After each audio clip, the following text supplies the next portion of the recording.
بسم الله الرحمن الرحيم. ألف لام ميم. ذلك الكتاب لا ريب فيه هدى للمتقين الذين يؤمنون بالغيب ويقيمون الصلاة ومما رزقناهم ينفقون والذين يؤمنون بما أنزل إليك وما أنزل من قبلك وبالآخرة هم يوقنون أولئك على هدى من ربهم وأولئك هم المفلحون. إن الذين كفروا سواء عليهم أأنذرتهم أم لم تنذرهم لا يؤمنون ختم الله على قلوبهم وعلى سمعهم وعلى أبصارهم غشاوة ولهم عذاب عظيم. ومن الناس من يقول آمنا بالله وباليوم الآخر وما هم بمؤمنين يخادعون الله والذين آمنوا وما يخدعون إلا أنفسهم وما يشعرون. في قلوبهم مرض فزادهم الله مرضا ولهم عذاب أليم بما كانوا يكذبون. وإذا قيل لهم لا تفسدوا في الأرض قالوا إنما نحن مصلحون ألا إنهم هم المفسدون ولكن لا يشعرون. وإذا قيل لهم آمنوا كما آمن الناس قالوا أنؤمن كما آمن السفهاء ألا إنهم هم السفهاء ولكن لا يعلمون. وإذا لقوا الذين آمنوا قالوا آمنا وإذا خلوا إلى شياطينهم قالوا إنا معكم إنما نحن مستهزئون الله يستهزئ بهم ويمدهم في طغيانهم يعمهون. أولئك الذين اشتروا الضلالة بالهدى فما ربحت تجارتهم وما كانوا مهتدين. مثلهم كمثل الذي استوقد نارا فلما أضاءت ما حوله ذهب الله بنورهم وتركهم في ظلمات لا يبصرون صم بكم عمي فهم لا يرجعون. أو كصيب من السماء فيه ظلمات ورعد وبرق يجعلون أصابعهم في آذانهم من الصواعق حذر الموت والله محيط بالكافرين. يكاد البرق يخطف أبصارهم كلما أضاء لهم مشوا فيه وإذا أظلم عليهم قاموا ولو شاء الله لذهب بسمعهم وأبصارهم إن الله على كل شيء قدير. يا أيها الناس اعبدوا ربكم الذي خلقكم والذين من قبلكم لعلكم تتقون الذي جعل لكم الأرض فراشا والسماء بناء وأنزل من السماء ماء فأخرج به من الثمرات رزقا لكم فلا تجعلوا لله أندادا وأنتم تعلمون. وإن كنتم في ريب مما نزلنا على عبدنا فأتوا بسورة من مثله وادعوا شهداءكم من دون الله إن كنتم صادقين فإن لم تفعلوا ولن تفعلوا فاتقوا النار التي وقودها الناس والحجارة أعدت للكافرين. وبشر الذين آمنوا وعملوا الصالحات أن لهم جنات تجري من تحتها الأنهار كلما رزقوا منها من ثمرة رزقا قالوا هذا الذي رزقنا من قبل وأتوا به متشابها ولهم فيها أزواج مطهرة وهم فيها خالدون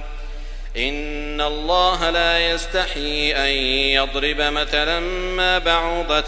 فما فوقها فأما الذين آمنوا فيعلمون أنه الحق من ربهم وأما الذين كفروا فيقولون ماذا أراد الله بهذا مثلا يضل به كثيرا ويهدي به كثيرا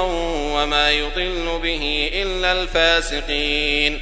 الذين ينقضون عهد الله من بعد ميثاقه ويقطعون ما أمر الله به أن يوصل ويفسدون في الأرض أولئك هم الخاسرون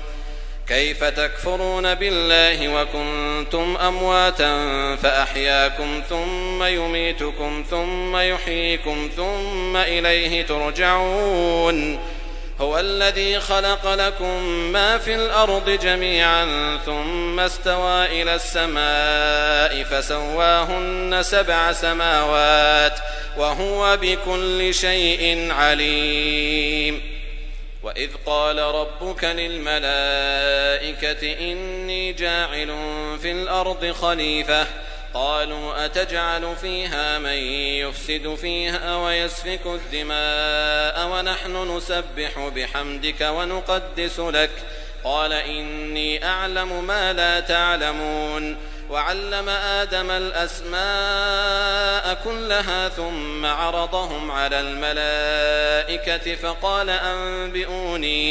فقال أنبئوني بأسماء هؤلاء إن كنتم صادقين قالوا سبحانك لا علم لنا إلا ما علمتنا إنك أنت العليم الحكيم قال يا آدم أنبئهم بأسمائهم فلما أنبأهم بأسمائهم قال ألم أقل لكم إني أعلم غيب السماوات والأرض وأعلم ما تبدون وما كنتم تكتمون وإذ قلنا للملائكة اسجدوا لآدم فسجدوا إلا إبليس أبى واستكبر وكان من الكافرين وقلنا يا آدم اسكن أنت وزوجك الجنة وكلا منها رغدا حيث شئتما ولا تقربا هذه الشجرة فتكونا من الظالمين فأزلهما الشيطان عنها فأخرجهما مما كانا فيه وقلنا اهبطوا بعضكم لبعض عدو ولكم في الأرض مستقر ومتاع إلى حين فتلقى آدم من ربه كلمات فتاب عليه إنه هو التواب الرحيم قلنا اهبطوا منها جميعا فإما يأتينكم مني هدى فمن تبع هداي فلا خوف عليهم ولا هم يحزنون والذين كفروا وكذبوا بآياتنا أولئك أصحاب النار هم فيها خالدون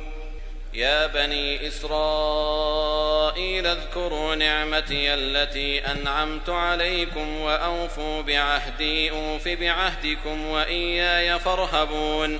وآمنوا بما أنزلت مصدقا لما معكم ولا تكونوا أول كافر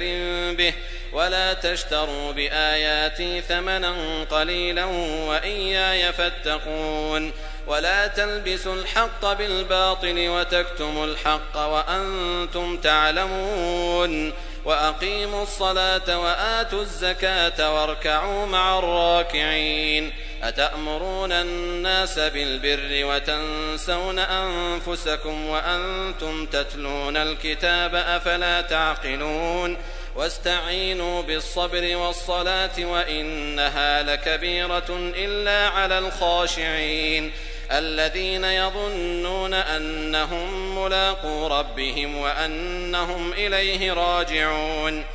يا بني إسرائيل اذكروا نعمتي التي أنعمت عليكم وأني فضلتكم على العالمين واتقوا يوما لا تجزي نفس عن نفس شيئا ولا يقبل منها شفاعة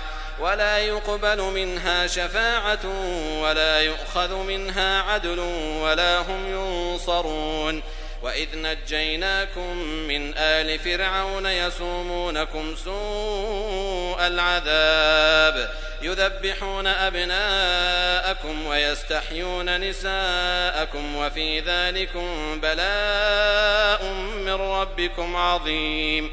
وإذ فرقنا بكم البحر فأنجيناكم وأغرقنا آل فرعون وأنتم تنظرون وإذ واعدنا موسى 40 ليلة ثم اتخذتم العجل من بعده وأنتم ظالمون ثم عفونا عنكم من بعد ذلك لعلكم تشكرون وإذ آتينا موسى الكتاب والفرقان لعلكم تهتدون وإذ قال موسى لقومه يا قوم إنكم ظلمتم أنفسكم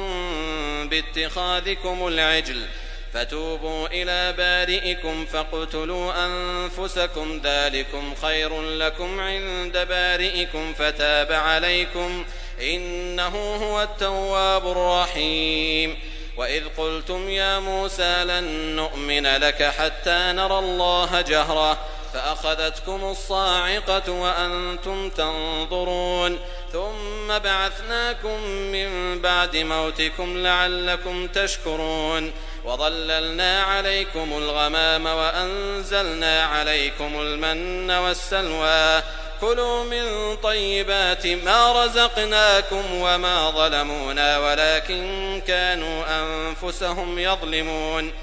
وإذ قلنا ادخلوا هذه القرية فكلوا منها حيث شئتم رغدا وادخلوا الباب سجدا وقولوا حطة نغفر لكم خطاياكم وسنزيد المحسنين فبدل الذين ظلموا قولا غير الذي قيل لهم فأنزلنا على الذين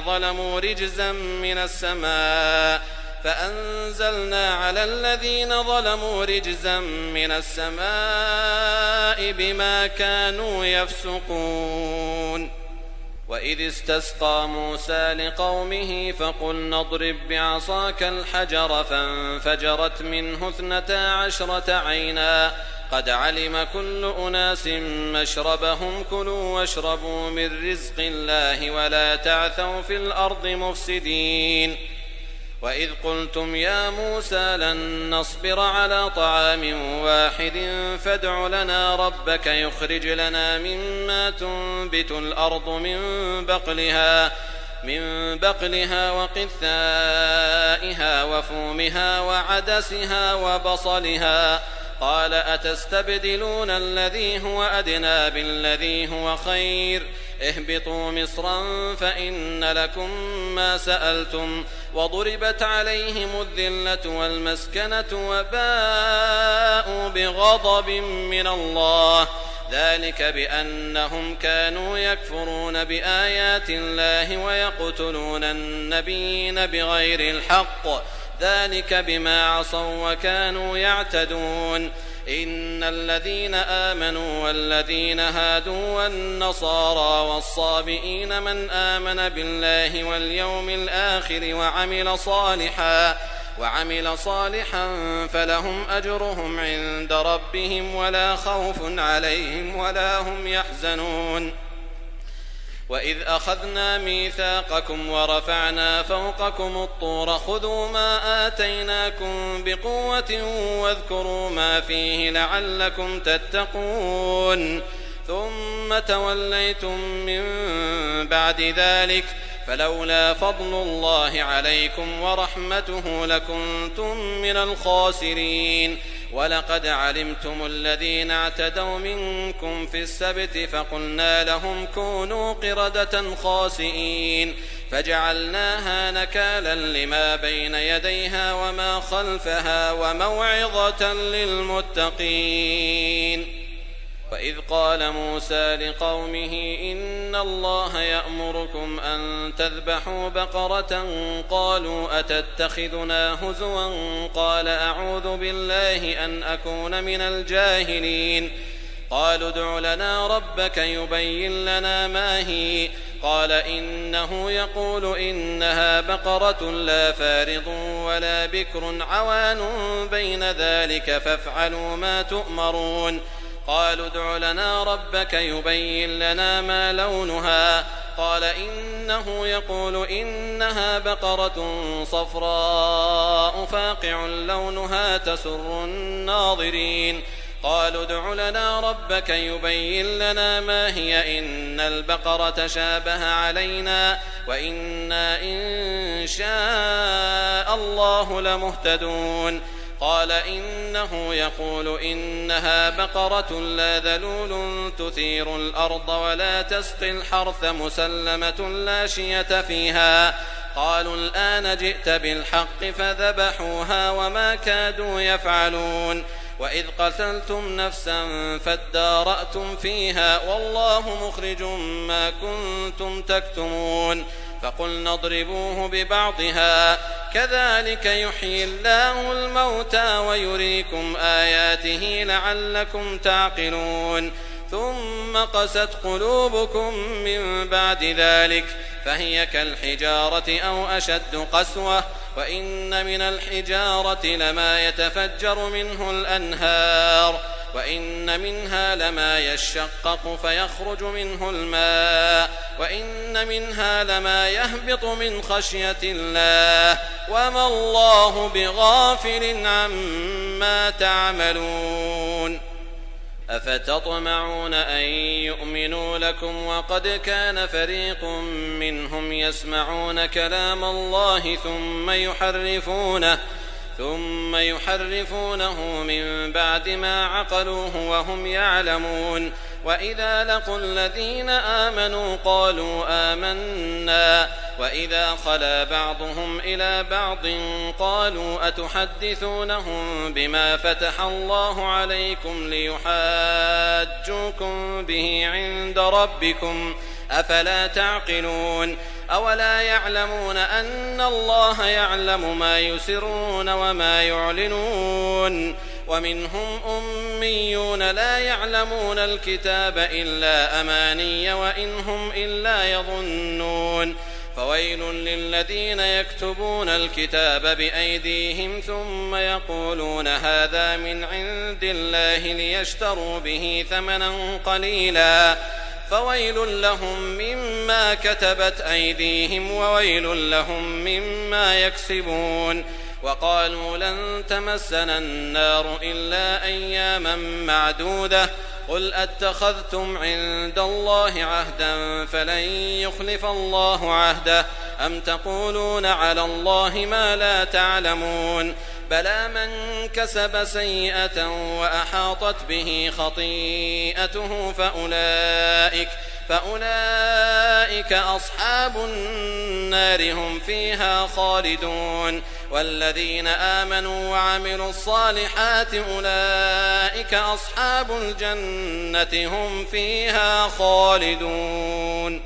وإذ أخذنا ميثاق بني إسرائيل لا تعبدون إلا الله وبالوالدين إحسانا وذي القربى واليتامى والمساكين وقولوا للناس حسنا وأقيموا الصلاة وآتوا الزكاة ثم توليتم إلا قليلا منكم وأنتم معرضون. وإذ أخذنا ميثاقكم لا تسفكون دماءكم ولا تخرجون أنفسكم من دياركم ثم أقررتم وأنتم تشهدون. ثم أنتم هؤلاء تقتلون أنفسكم وتخرجون فريقا منكم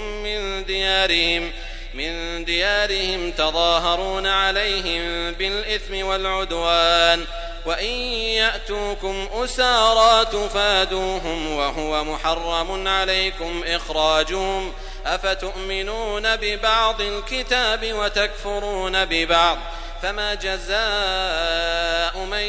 يفعل ذلك منكم إلا خزي في الحياة الدنيا ويوم القيامة يردون إلى أشد العذاب وما الله بغافل عما تعملون أولئك الذين اشتروا الحياة الدنيا بالآخرة فلا يخفف عنهم العذاب ولا هم ينصرون. ولقد آتينا موسى الكتاب وقفينا من بعده بالرسل وآتينا عيسى ابن مريم البينات وأيدناه بروح القدس أفكلما جاءكم رسول بما لا تهوى أنفسكم استكبرتم ففريقا كذبتم وفريقا تقتلون وقالوا قلوبنا غلف بل لعنهم الله بكفرهم فقليلا ما يؤمنون. ولما جاءهم كتاب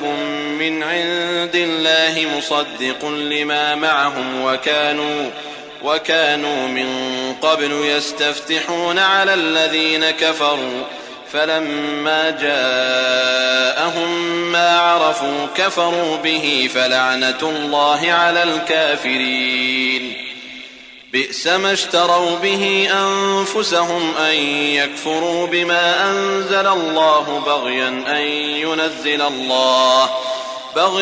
أن ينزل الله من فضله على من يشاء من عباده فباءوا بغضب على غضب وللكافرين عذاب مهين. وإذا قيل لهم آمنوا بما أنزل الله قالوا نؤمن بما أنزل علينا ويكفرون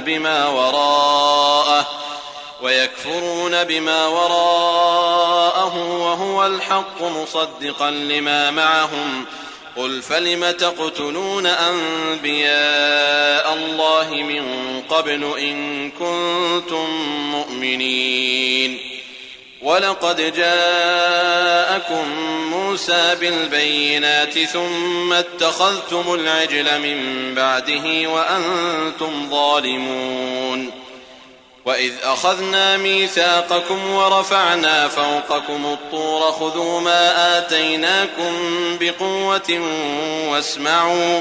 قالوا سمعنا وعصينا وأشربوا في قلوبهم العجل بكفرهم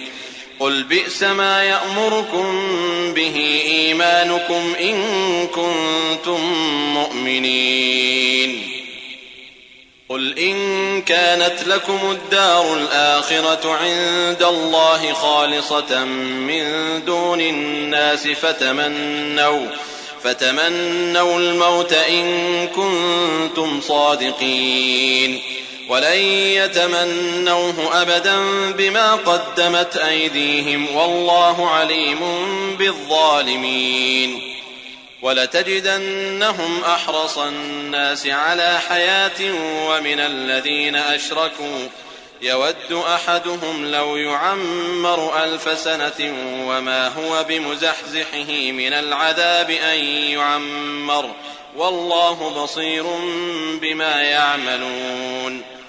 قل من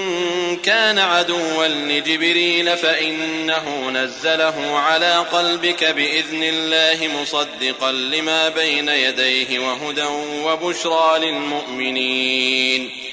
من كان عدوا لله وملائكته ورسله وجبريل وميكال فإن الله عدو للكافرين. ولقد أنزلنا إليك آيات بينات وما يكفر بها إلا الفاسقون. أوكلما عاهدوا عهدا نبذه فريق منهم بل أكثرهم لا يؤمنون. ولما جاءهم رسول من عند الله مصدق لما معهم نبذ فريق من الذين أوتوا الكتاب كتاب الله وراء ظهورهم كأنهم لا يعلمون واتبعوا ما تتلو الشياطين على ملك سليمان وما كفر سليمان ولكن الشياطين كفروا يعلمون الناس السحر وما أنزل على الملكين ببابل هاروت وماروت وما يعلمان من أحد حتى يقولا إنما نحن فتنة فلا تكفر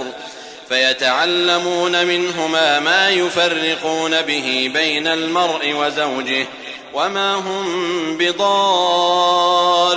به من أحد إلا بإذن الله ويتعلمون ما يضرهم ولا ينفعهم ولقد علموا لمن اشتراه ما له في الآخرة من خلاق ولبئس ما شروا به أنفسهم لو كانوا يعلمون ولو أنهم آمنوا واتقوا لمثوبة من عند الله خير لو كانوا يعلمون يا أيها الذين آمنوا لا تقولوا راعنا وقولوا انظرنا واسمعوا وللكافرين عذاب أليم ما يود الذين كفروا من أهل الكتاب ولا المشركين أن ينزل عليكم من خير من ربكم والله يختص برحمته من يشاء والله ذو الفضل العظيم ما ننسخ من آية أو ننسها نأت بخير منها أو مثلها ألم تعلم أن الله على كل شيء قدير ألم تعلم أن الله له ملك السماوات والأرض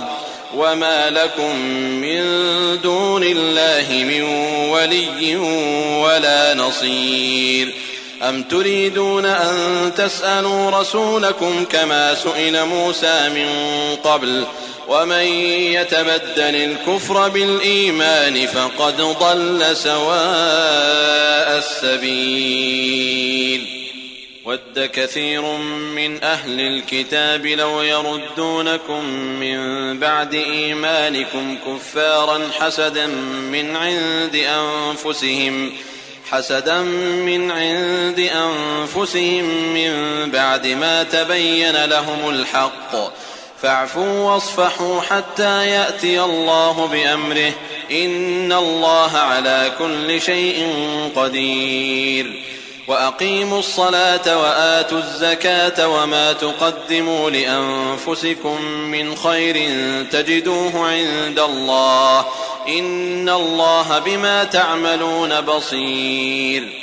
وقالوا لن يدخل الجنة إلا من كان هودا أو نصارى تلك أمانيهم قل هاتوا برهانكم إن كنتم صادقين بلى من أسلم وجهه لله وهو محسن فله أجره عند ربه ولا خوف عليهم ولا هم يحزنون وقالت اليهود ليست النصارى على شيء وقالت النصارى ليست اليهود على شيء وهم يتلون الكتاب كذلك قال الذين لا يعلمون مثل قولهم فالله يحكم بينهم يوم القيامة فيما كانوا فيه يختلفون ومن أظلم ممن منع مساجد الله أن يذكر فيها اسمه وسعى في خرابها أولئك ما كان لهم أن يدخلوها إلا خائفين لهم في الدنيا خزي ولهم في الآخرة عذاب عظيم ولله المشرق والمغرب فأينما تولوا فثم وجه الله إن الله واسع عليم وقالوا اتخذ الله ولدا سبحانه بل له ما في السماوات والأرض كل له قانتون بديع السماوات والأرض وإذا قضى أمرا فإنما يقول له كن فيكون وقال الذين لا يعلمون لولا يكلمنا الله أو تأتينا آية كذلك قال الذين من قبلهم مثل قولهم تشابهت قلوبهم قد بينا الآيات لقوم يوقنون إنا أرسلناك بالحق بشيرا ونذيرا ولا تسأل عن أصحاب الجحيم ولن ترضى عنك اليهود ولا النصارى حتى تتبع ملتهم قل إن هدى الله هو الهدى ولئن اتبعت أهواءهم بعد الذي جاءك من العلم ما لك من الله من ولي ولا نصير الذين آتيناهم الكتاب يتلونه حق تلاوته أولئك يؤمنون به ومن يكفر به فأولئك هم الخاسرون يا بني إسرائيل اذكروا نعمتي التي أنعمت عليكم وأني فضلتكم على العالمين واتقوا يوما لا تجزي نفس عن نفس شيئا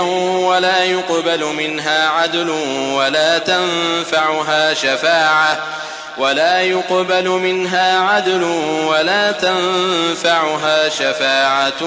ولا هم ينصرون وإذ ابتلى إبراهيم ربه بكلمات فأتمهن قال إني جاعلك للناس إماما قال ومن ذريتي قال لا ينال عهد الظالمين وإذ جعلنا البيت مثابة للناس وأمنا واتخذوا من مقام إبراهيم مصلى وعهدنا إلى إبراهيم وإسماعيل أن طهرا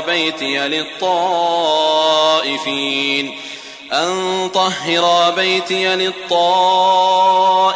والعاكفين والركع السجود وإذ قال إبراهيم رب اجعل هذا بلدا آمنا وارزق أهله من الثمرات من آمن منهم بالله واليوم الآخر قال ومن كفر فأمتعه قليلا ثم أضطره إلى عذاب النار وبئس المصير وإذ يرفع إبراهيم القواعد من البيت وإسماعيل ربنا تقبل منا إنك أنت السميع العليم ربنا واجعلنا مسلمين لك ومن ذريتنا أمة مسلمة لك وأرنا مناسكنا وتب علينا إنك أنت التواب الرحيم ربنا وابعث فيهم رسولا منهم يتلو عليهم آياتك ويعلمهم الكتاب والحكمة ويزكيهم إنك أنت العزيز الحكيم ومن يرغب عن ملة إبراهيم إلا من سفه نفسه ولقد اصطفيناه في الدنيا وإنه في الآخرة لمن الصالحين إذ قال له ربه أسلم قال أسلمت لرب العالمين ووصى بها إبراهيم بنيه ويعقوب يا بني إن الله اصطفى لكم الدين فلا تموتن إلا وأنتم مسلمون أم كنتم شهداء إذ حضر يعقوب الموت إذ قال لبنيه ما تعبدون من بعدي قالوا نعبد إلهك وإله آبائك إبراهيم وإسماعيل وإسحاق إلها واحدا ونحن له مسلمون تلك أمة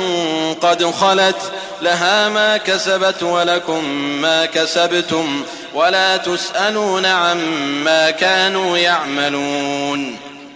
وقالوا كونوا هودا أو نصارى تهتدوا قل بل ملة إبراهيم حنيفا وما كان من المشركين. قولوا آمنا بالله وما أنزل إلينا وما أنزل إلى إبراهيم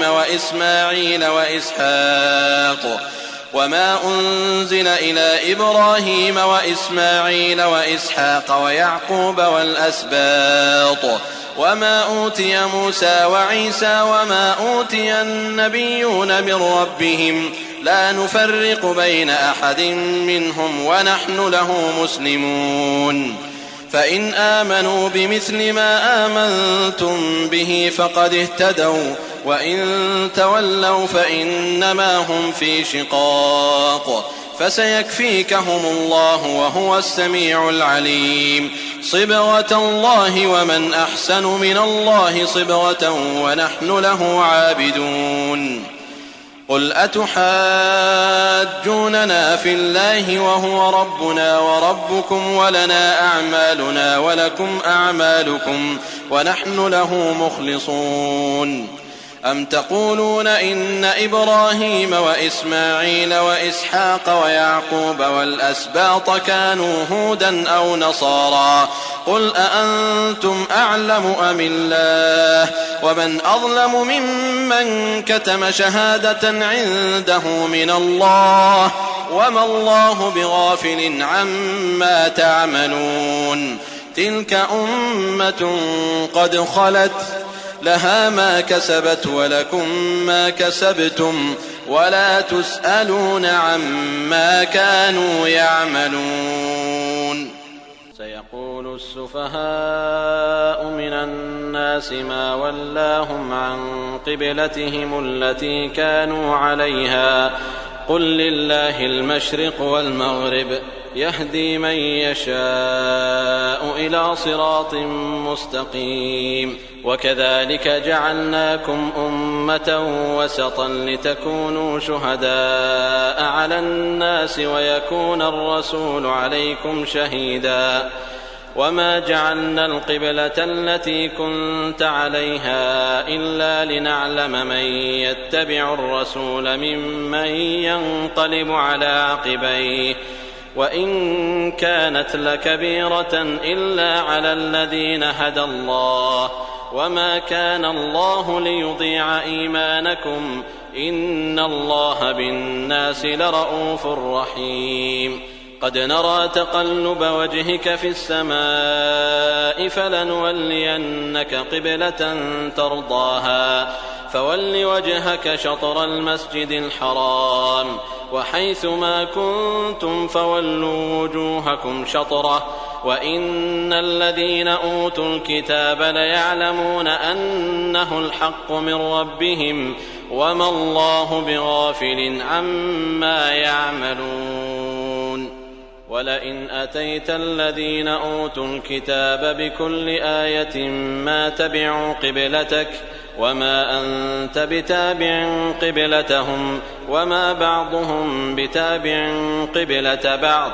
ولئن اتبعت أهواءهم من بعد ما جاءك من العلم إنك إذا لمن الظالمين. الذين آتيناهم الكتاب يعرفونه كما يعرفون أبناءهم وإن فريقا منهم ليكتمون الحق وهم يعلمون. الحق من ربك فلا تكونن من الممترين. ولكل وجهة هو موليها فاستبقوا الخيرات أينما تكونوا يأت بكم الله جميعا إن الله على كل شيء قدير. ومن حيث خرجت فول وجهك شطر المسجد الحرام وإنه للحق من ربك وما الله بغافل عما تعملون. ومن حيث خرجت فول وجهك شطر المسجد الحرام وحيث ما كنتم فولوا وجوهكم شطره لئلا يكون للناس عليكم حجة إلا إلا الذين ظلموا منهم فلا تخشوهم واخشوني ولأتم نعمتي عليكم ولعلكم تهتدون كما أرسلنا فيكم رسولا منكم يتلو عليكم آياتنا ويزكيكم ويعلمكم الكتاب والحكمة ويعلمكم ما لم تكونوا تعلمون فاذكروني أذكركم واشكروا لي ولا تكفرون يا أيها الذين آمنوا استعينوا بالصبر والصلاة إن الله مع الصابرين ولا تقولوا لمن يقتل في سبيل الله أموات بل أحياء ولكن لا تشعرون ولنبلونكم بشيء من الخوف والجوع ونقص من الأموال والأنفس والثمرات وبشر الصابرين الذين إذا أصابتهم مصيبة قالوا إنا لله وإنا إليه راجعون أولئك عليهم صلوات من ربهم ورحمة وأولئك هم المهتدون إن الصفا والمروة من شعائر الله فمن حج البيت أو اعتمر فلا جناح عليه أن يطوف بهما ومن تطوع خيرا فإن الله شاكر عليم إن الذين يكتمون ما أنزلنا من البينات والهدى من بعد ما بيناه للناس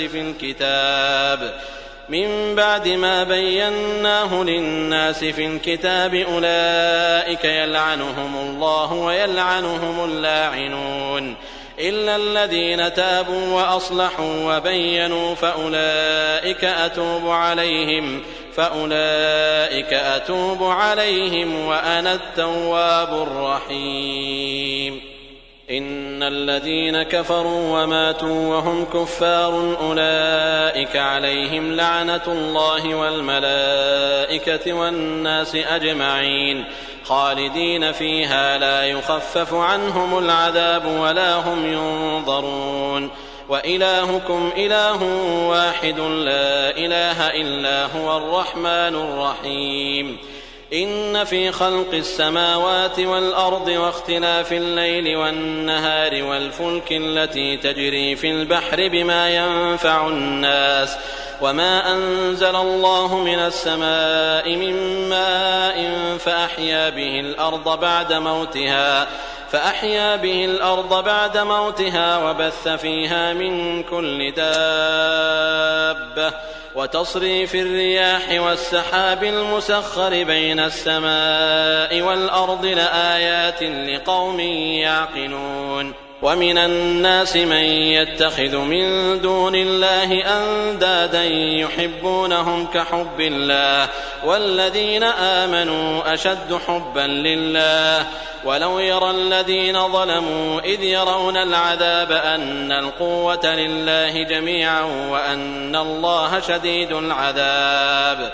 إذ تبرأ الذين اتبعوا من الذين اتبعوا ورأوا العذاب وتقطعت بهم الأسباب وقال الذين اتبعوا لو أن لنا كرة فنتبرأ منهم كما تبرأوا منا كذلك يريهم الله أعمالهم حسرات عليهم وما هم بخارجين من النار يا أيها الناس كلوا مما في الأرض حلالا طيبا ولا تتبعوا خطوات الشيطان إنه لكم عدو مبين إنما يأمركم بالسوء والفحشاء وأن تقولوا على الله ما لا تعلمون وإذا قيل لهم اتبعوا ما أنزل الله قالوا بل نتبع ما ألفينا عليه آباءنا أولو كان آباؤهم لا يعقلون شيئا ولا يهتدون ومثل الذين كفروا كمثل الذي ينعق بما لا يسمع إلا دعاء ونداء صم بكم عمي فهم لا يعقلون يا أيها الذين آمنوا كلوا من طيبات ما رزقناكم واشكروا لله إن كنتم إياه تعبدون إنما حرم عليكم الميتة والدم ولحم الخنزير وما أهل به لغير الله فمن اضطر غير باغ ولا عاد فلا إثم عليه إن الله غفور رحيم إن الذين يكتمون ما أنزل الله من الكتاب ويشترون به ثمنا قليلا أولئك ما يأكلون في بطونهم إلا النار ولا يكلمهم الله يوم القيامة ولا يزكيهم ولهم عذاب أليم أولئك الذين اشتروا الضلالة بالهدى والعذاب بالمغفرة فما أصبرهم على النار ذلك بأن الله نزل الكتاب بالحق وإن الذين اختلفوا في الكتاب لفي شقاق بعيد ليس البر أن تولوا وجوهكم قبل المشرق والمغرب ولكن البر من آمن بالله واليوم الآخر والملائكة والكتاب والنبيين وآتى المال على حبه ذوي القربى واليتامى والمساكين وابن السبيل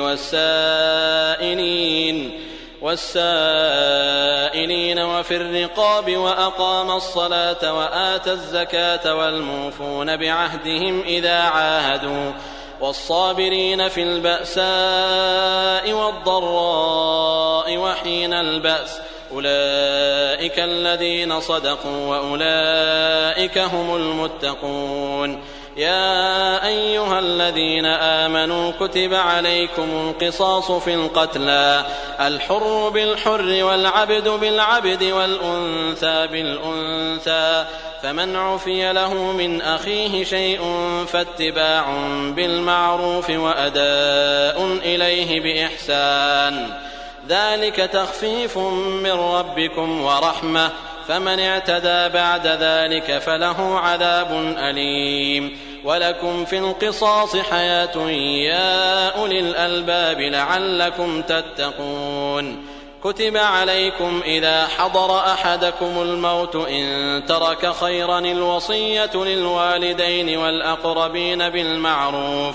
الوصية للوالدين والأقربين بالمعروف حقا على المتقين فمن بدله بعدما سمعه فإنما إثمه على الذين يبدلونه إن الله سميع عليم فمن خاف من موص جنفا أو إثما فأصلح بينهم فلا إثم عليه إن الله غفور رحيم يا أيها الذين آمنوا كتب عليكم الصيام كما كتب على الذين من قبلكم لعلكم تتقون أياما معدودات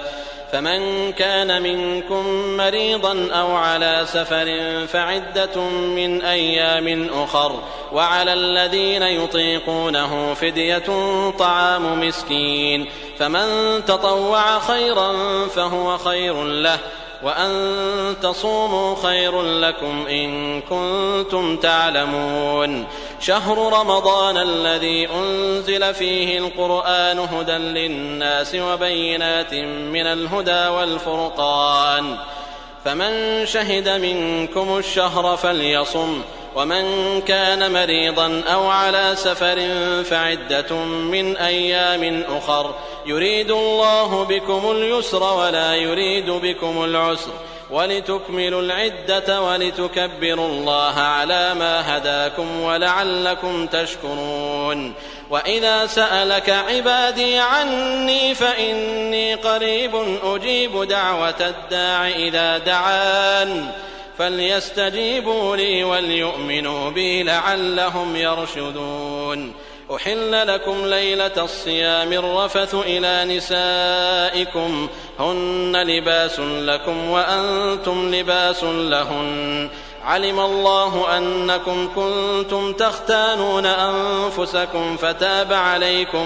فتاب عليكم وعفى عنكم، فالآن باشروهن وابتغوا ما كتب الله لكم، وكلوا واشربوا حتى يتبين لكم الخيط الأبيض من الخيط الأسود من الفجر، ثم أتموا الصيام إلى الليل، ولا تباشروهن وأنتم عاكفون في المساجد، تلك حدود الله فلا تقربوها، كذلك يبين الله آياته للناس لعلهم يتقون.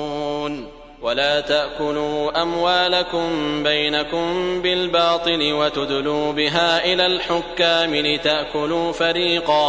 لتأكلوا فريقا من أموال الناس بالإثم وأنتم تعلمون. يسألونك عن الأهلة، قل هي مواقيت للناس والحج، وليس البر بأن تأتوا البيوت من ظهورها، ولكن البر من اتقى، وأتوا البيوت من أبوابها، واتقوا الله لعلكم تفلحون. وقاتلوا في سبيل الله الذين يقاتلونكم ولا تعتدوا، إن الله لا يحب المعتدين. واقتلوهم حيث ثقفتموهم وأخرجوهم من حيث أخرجوكم، والفتنة أشد من القتل. ولا تقاتلوهم عند المسجد الحرام حتى يقاتلوكم فيه، فإن قاتلوكم فاقتلوهم، كذلك جزاء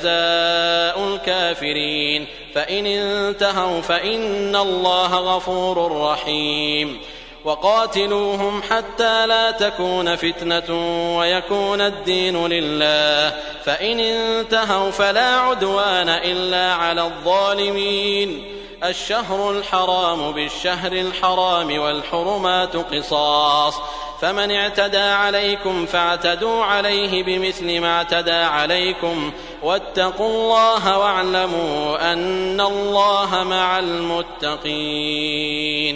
وأنفقوا في سبيل الله ولا تلقوا بأيديكم إلى التهلكة وأحسنوا، إن الله يحب المحسنين. وأتموا الحج والعمرة لله، فإن أحصرتم فما استيسر من الهدي، ولا تحلقوا رؤوسكم حتى يبلغ الهدي محله، فمن كان منكم مريضا أو به أذى من رأسه ففدية من صيام أو صدقة أو نسك،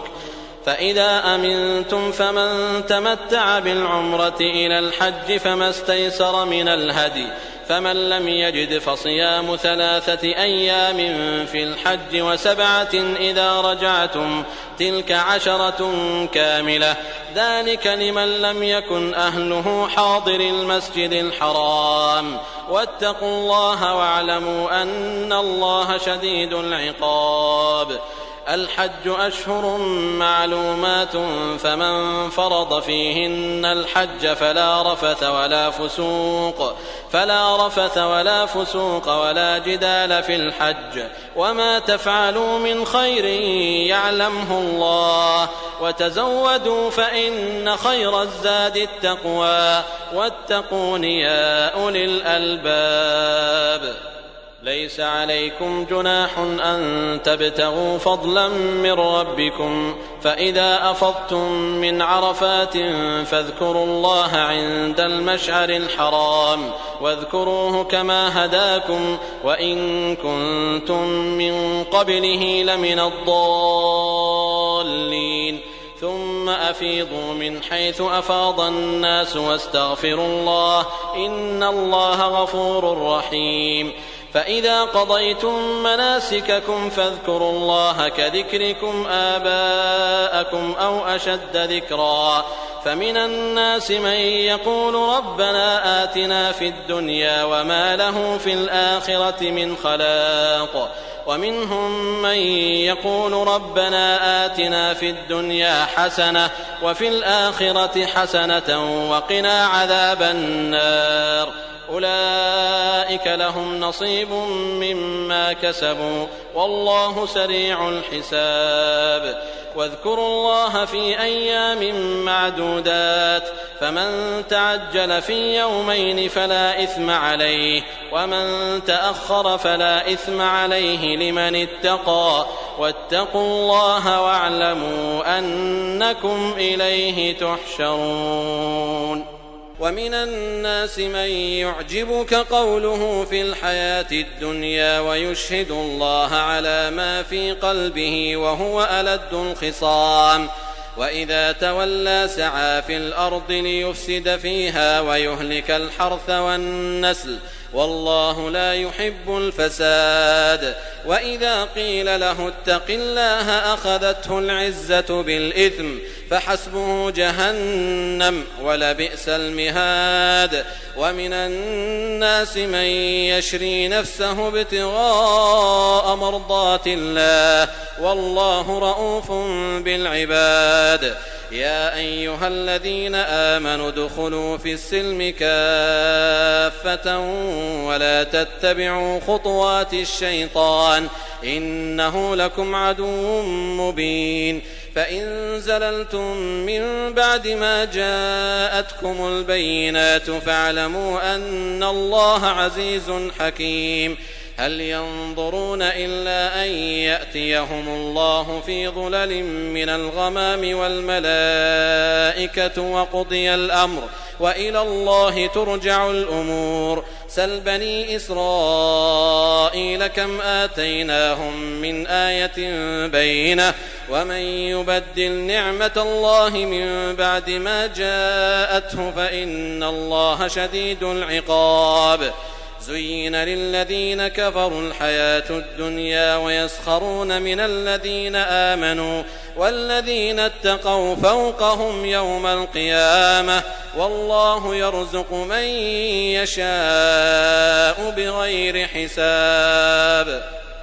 كان الناس أمة واحدة فبعث الله النبيين مبشرين ومنذرين وأنزل معهم الكتاب بالحق ليحكم بين الناس فيما اختلفوا فيه وما اختلف فيه إلا الذين أوتوه من بعد ما جاءتهم البينات بغيا بينهم فهدى الله الذين آمنوا لما اختلفوا فيه من الحق بإذنه والله يهدي من يشاء إلى صراط مستقيم. أم حسبتم أن تدخلوا الجنة ولما يأتكم مثل الذين خلوا من قبلكم مستهم البأساء والضراء وزلزلوا حتى يقول الرسول والذين آمنوا معه متى نصر الله ألا إن نصر الله قريب. يسألونك ماذا ينفقون قل ما أنفقتم من خير فللوالدين والأقربين واليتامى والمساكين وابن السبيل وما تفعلوا من خير فإن الله به عليم. كتب عليكم القتال وهو كره لكم وعسى أن تكرهوا شيئا وهو خير لكم وعسى أن تحبوا شيئا وهو شر لكم والله يعلم وأنتم لا تعلمون. يسألونك عن الشهر الحرام قتال فيه قل قتال فيه كبير وصد عن سبيل الله وكفر به والمسجد الحرام وإخراج أهله منه أكبر عند الله والفتنة أكبر من القتل ولا يزالون يقاتلونكم حتى يردوكم عن دينكم إن استطاعوا ومن يرتدد منكم عن دينه فيمت وهو كافر فأولئك حبطت أعمالهم في الدنيا والآخرة وأولئك أصحاب النار هم فيها خالدون. إن الذين آمنوا والذين هاجروا وجاهدوا في سبيل الله أولئك يرجون رحمة الله والله غفور رحيم. يسألونك عن الخمر والميسر قل فيهما إثم كبير ومنافع للناس وإثمهما أكبر من نفعهما ويسألونك ماذا ينفقون قل العفو كذلك يبين الله لكم الآيات لعلكم تتفكرون في الدنيا والآخرة. ويسألونك عن اليتامى قل إصلاح لهم خير وإن تخالطوهم فإخوانكم والله يعلم المفسد من المصلح ولو شاء الله لأعنتكم إن الله عزيز حكيم. ولا تنكحوا المشركات حتى يؤمن ولأمة مؤمنة خير من مشركة ولو أعجبتكم ولا تنكحوا المشركين حتى يؤمنوا ولعبد مؤمن خير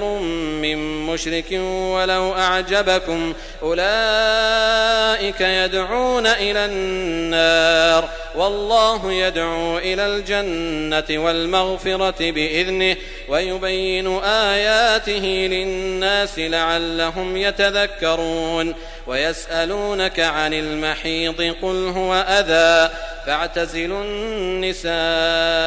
في المحيض ولا تقربوهن حتى يطهرن فإذا تطهرن فأتوهن من حيث أمركم الله إن الله يحب التوابين ويحب المتطهرين. نساؤكم حرث لكم فأتوا حرثكم أنى شئتم وقدموا لأنفسكم واتقوا الله واعلموا أنكم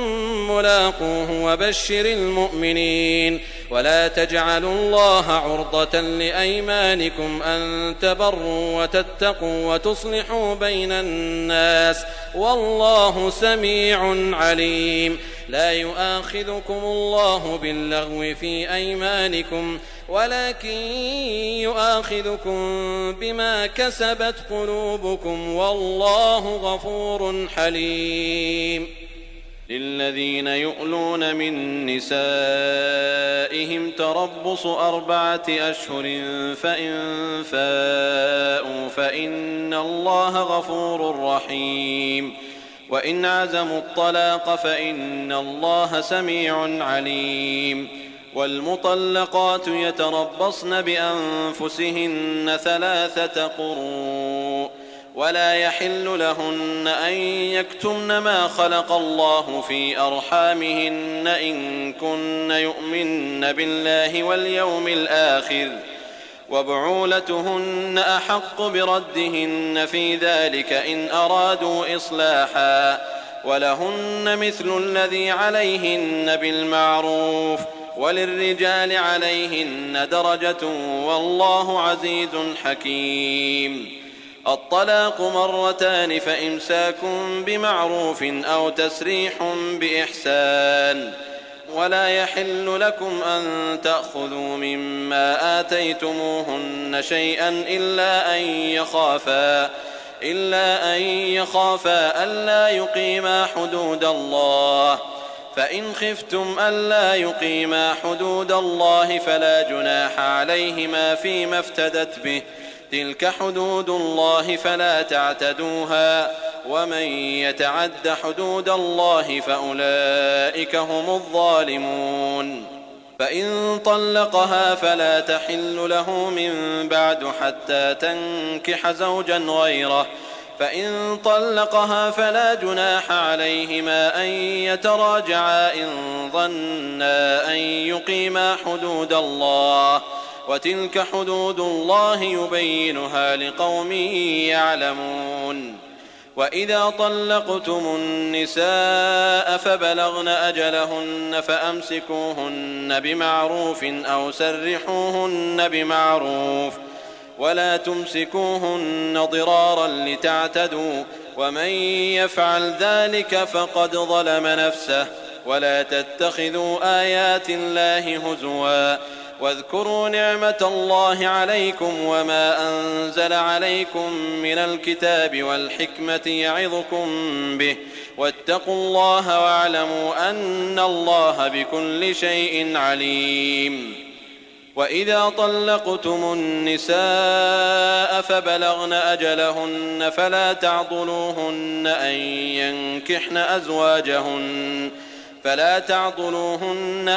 ينكحن أزواجهن إذا تراضوا بينهم بالمعروف. ذلك يوعظ به من كان منكم يؤمن بالله واليوم الآخر. ذلكم أزكى لكم وأطهر والله يعلم وأنتم لا تعلمون. والوالدات يرضعن أولادهن حولين كاملين لمن أراد أن يتم الرضاعة وعلى المولود له رزقهن وكسوتهن بالمعروف. لا تكلف نفس إلا وسعها. لا تضار والدة بولدها ولا مولود له بولده وعلى الوارث مثل ذلك فإن أرادا فصالا عن تراض منهما وتشاور فلا جناح عليهما. وإن أردتم أن تسترضعوا أولادكم فلا جناح عليكم إذا سلمتم ما آتيتم بالمعروف. واتقوا الله واعلموا أن الله بما تعملون بصير. والذين يتوفون منكم ويذرون أزواجا يتربصن بأنفسهن 4 أشهر و10 فإذا بلغن أجلهن فلا جناح عليكم فيما فعلن في أنفسهن بالمعروف والله بما تعملون خبير. ولا جناح عليكم فيما عرضتم به من خطبة النساء أو أكننتم في أنفسكم. علم الله أنكم ستذكرونهن ولكن لا تواعدوهن سرا إلا أن تقولوا قولا معروفا. ولا تعزموا عقدة النكاح حتى يبلغ الكتاب أجله واعلموا أن الله يعلم ما في أنفسكم فاحذروه واعلموا أن الله غفور حليم. لا جناح عليكم إن طلقتم النساء ما لم تمسوهن أو تفرضوا لهن فريضة ومتعوهن على الموسع قدره وعلى المقتر قدره متاعا بالمعروف حقا على المحسنين. وإن طلقتموهن من قبل أن تمسوهن وقد فرضتم لهن فريضة فنصف ما فرضتم إلا أن يعفون أو يعفو الذي بيده عقدة النكاح وأن تعفوا أقرب للتقوى ولا تنسوا الفضل بينكم إن الله بما تعملون بصير. حافظوا على الصلوات والصلاة الوسطى وقوموا لله قانتين. فإن خفتم فرجالا أو ركبانا فإذا أمنتم فاذكروا الله كما علمكم ما لم تكونوا تعلمون. والذين يتوفون منكم ويذرون أزواجا وصية لأزواجهم متاعا إلى الحول غير إخراج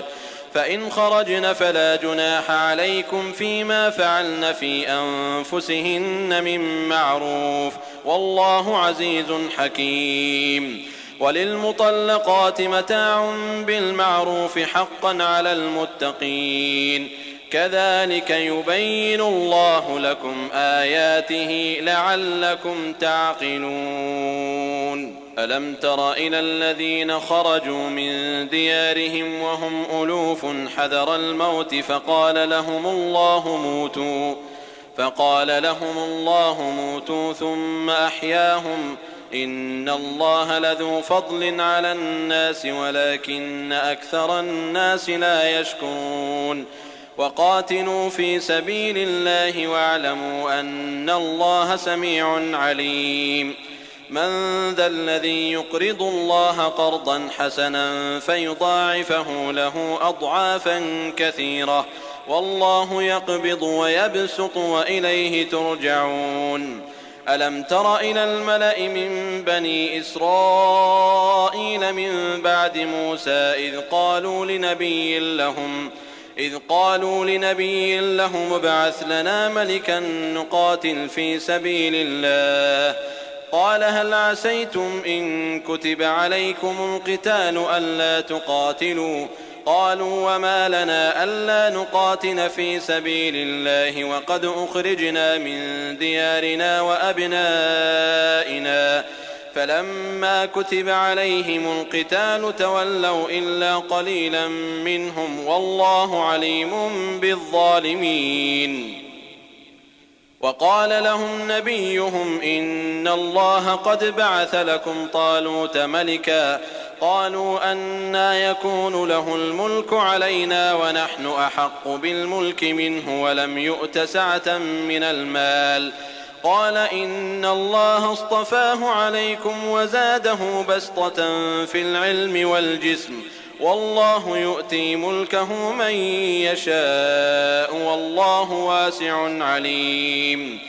وقال لهم نبيهم إن آية ملكه أن يأتيكم التابوت فيه سكينة من ربكم وبقية مما ترك آل موسى وآل هارون تحمله الملائكة إن في ذلك لآية لكم إن كنتم مؤمنين. فلما فصل طالوت بالجنود قال إن الله مبتليكم بنهر فمن شرب منه فليس مني ومن لم يطعمه فإنه مني إلا من اغترف غرفة بيده فشربوا منه إلا قليلا منهم فلما جاوزه هو والذين آمنوا معه قالوا لا طاقة لنا اليوم بجالوت وجنوده قال الذين يظنون أنهم ملاقو الله كم من فئة قليلة غلبت فئة كثيرة بإذن الله والله مع الصابرين. ولما برزوا لجالوت وجنوده قالوا ربنا أفرغ علينا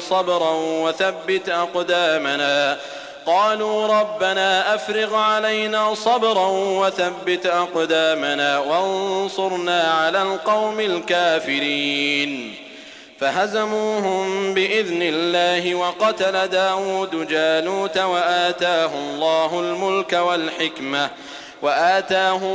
الملك والحكمة وعلمه مما يشاء ولولا دفع الله الناس بعضهم ببعض لفسدت الأرض ولكن الله ذو فضل على العالمين. تلك آيات الله نتلوها عليك بالحق وإنك لمن المرسلين. تلك الرسل فضلنا بعضهم على بعض منهم من كلم الله ورفع بعضهم درجات وآتينا عيسى ابن مريم البينات وأيدناه بروح القدس ولو شاء الله ما اقتتل الذين من بعدهم من بعد ما جاءتهم البينات ولكن اختلفوا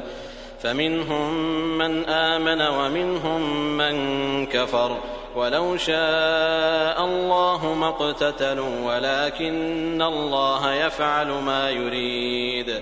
يا أيها الذين آمنوا أنفقوا مما رزقناكم من قبل أن يأتي يوم لا بيع فيه ولا خلة ولا شفاعة والكافرون هم الظالمون. الله لا إله إلا هو الحي القيوم لا تأخذه سنة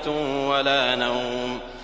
له ما في السماوات وما في الأرض من ذا الذي يشفع عنده إلا بإذنه يعلم ما بين أيديهم وما خلفهم ولا يحيطون بشيء من علمه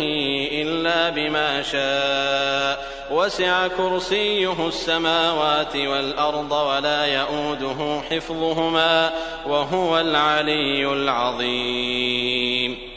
لا إكراه في الدين قد تبين الرشد من الغي فمن يكفر بالطاغوت ويؤمن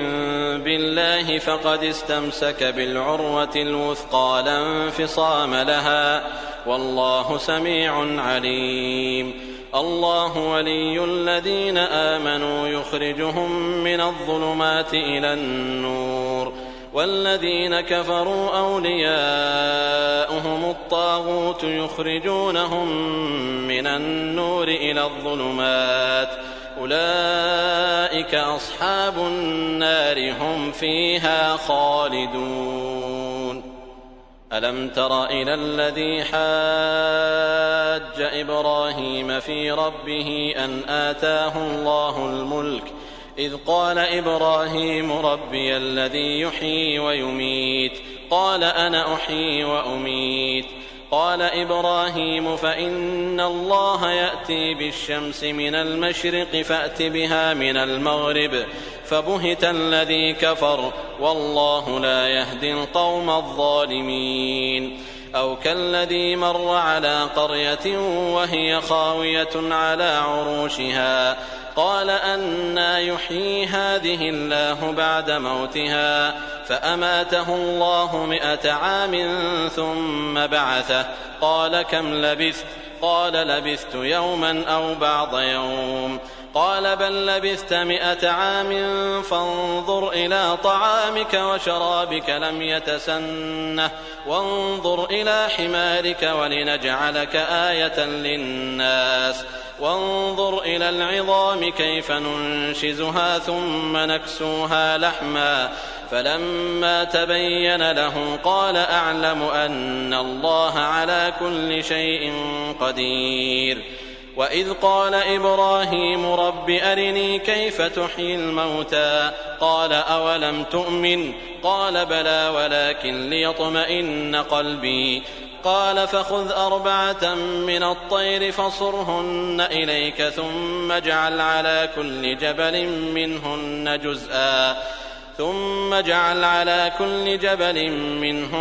جزءا ثم ادعهن يأتينك سعيا واعلم أن الله عزيز حكيم. مثل الذين ينفقون أموالهم في سبيل الله كمثل حبة أنبتت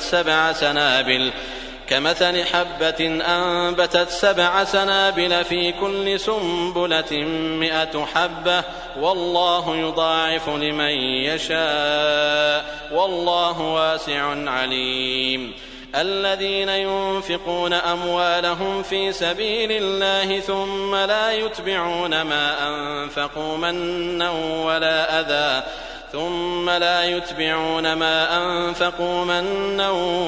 أذى لهم أجرهم عند ربهم ولا خوف عليهم ولا هم يحزنون.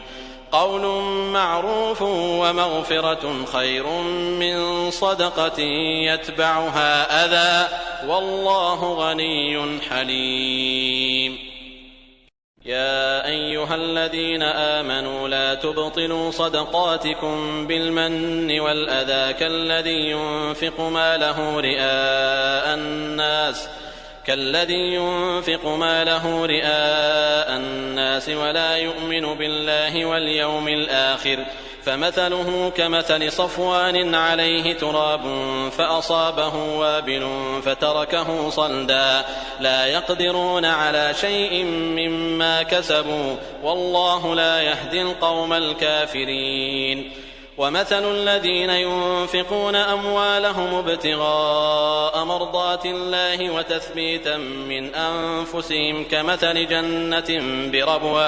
كمثل جنة بربوة أصابها وابل فآتت أكلها ضعفين فإن لم يصبها وابل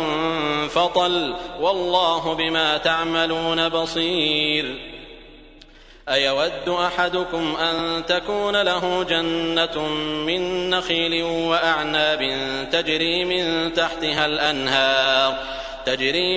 تحتها الأنهار له فيها من كل الثمرات وأصابه الكبر وله ذرية ضعفاء فأصابها إعصار فيه نار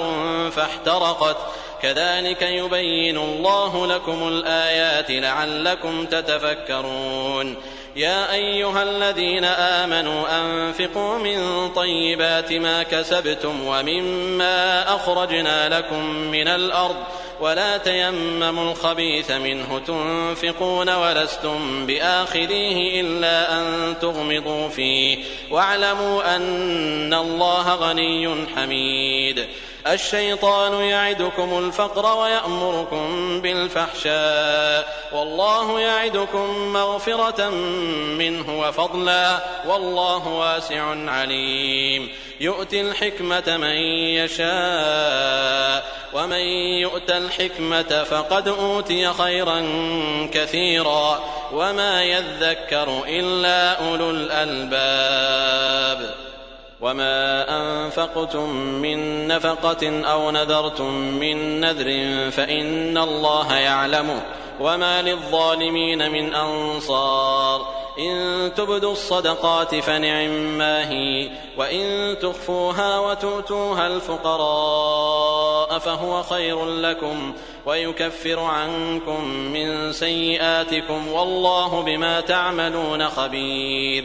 ليس عليك هداهم ولكن الله يهدي من يشاء وما تنفقوا من خير فلأنفسكم وما تنفقون إلا ابتغاء وجه الله وما تنفقوا من خير يوفى إليكم وأنتم لا تظلمون. للفقراء الذين أحصروا في سبيل الله لا يستطيعون ضربا في الأرض يحسبهم الجاهل أغنياء من التعفف تعرفهم بسيماهم لا يسألون الناس إلحافا وما تنفقوا من خير فإن الله به عليم. الذين ينفقون أموالهم بالليل والنهار سرا وعلانية فلهم أجرهم عند ربهم ولا خوف عليهم ولا هم يحزنون. الذين يأكلون الربا لا يقومون إلا كما يقوم الذي يتخبطه الشيطان من المس ذلك بأنهم قالوا إنما البيع مثل الربا وأحل الله البيع وحرم الربا فمن جاءه موعظة من ربه فانتهى فله ما سلف وأمره إلى الله ومن عاد فأولئك أصحاب النار هم فيها خالدون. يمحق الله الربا ويربي الصدقات والله لا يحب كل كفار أثيم. إن الذين آمنوا وعملوا الصالحات وأقاموا الصلاة وآتوا الزكاة لهم أجرهم عند ربهم ولا خوف عليهم ولا هم يحزنون. يا أيها الذين آمنوا اتقوا الله وذروا ما بقي من الربا إن كنتم مؤمنين فإن لم تفعلوا فأذنوا بحرب من الله ورسوله وإن تبتم فلكم رؤوس أموالكم لا تظلمون ولا تظلمون. وإن كان ذو عسرة فنظرة إلى ميسرة وأن تصدقوا خير لكم إن كنتم تعلمون. واتقوا يوما ترجعون فيه إلى الله ثم توفى كل نفس ما كسبت وهم لا يظلمون. يا أيها الذين آمنوا إذا تداينتم بدين إلى أجل مسمى فاكتبوه وليكتب بينكم كاتب بالعدل ولا يأب كاتب أن يكتب كما علمه الله فليكتب وليملل الذي عليه الحق وليتق الله ربه ولا يبخس منه شيئا فإن كان الذي عليه الحق سفيها أو ضعيفا أو لا يستطيع أن يمل هو فليملل وليه بالعدل واستشهدوا شهيدين من رجالكم فإن لم يكونا رجلين فرجل وامرأتان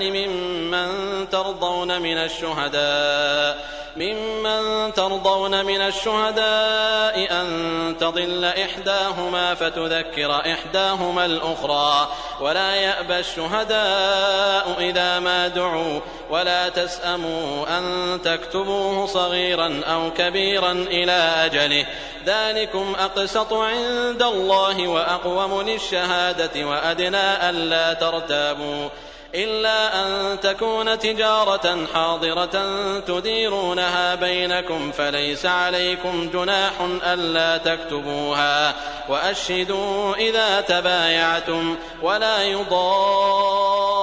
كاتب ولا شهيد وإن تفعلوا فإنه فسوق بكم واتقوا الله ويعلمكم الله والله بكل شيء عليم وإن كنتم على سفر ولم تجدوا كاتبا فرهان مقبوضة فإن أمن بعضكم بعضا فليؤد الذي اؤتمن أمانته وليتق الله ربه ولا تكتموا الشهادة ومن يكتمها فإنه آثم قلبه والله بما تعملون عليم لله ما في السماوات وما في الأرض وإن تبدوا ما في أنفسكم أو تخفوه يحاسبكم به الله فيغفر لمن يشاء ويعذب من يشاء والله على كل شيء قدير آمن الرسول بما أنزل إليه من ربه والمؤمنون كل آمن بالله وملائكته وكتبه ورسله لا نفرق بين أحد من رسله وقالوا سمعنا وأطعنا غفرانك ربنا وإليك المصير لا يكلف الله نفسا إلا وسعها لها ما كسبت وعليها ما اكتسبت ربنا لا تؤاخذنا إن نسينا أو أخطأنا ربنا ولا تحمل علينا إصرا كما حملته على الذين من قبلنا ربنا ولا تحملنا ما لا طاقة لنا به واعف عنا واغفر لنا وارحمنا أنت مولانا فانصرنا على القوم الكافرين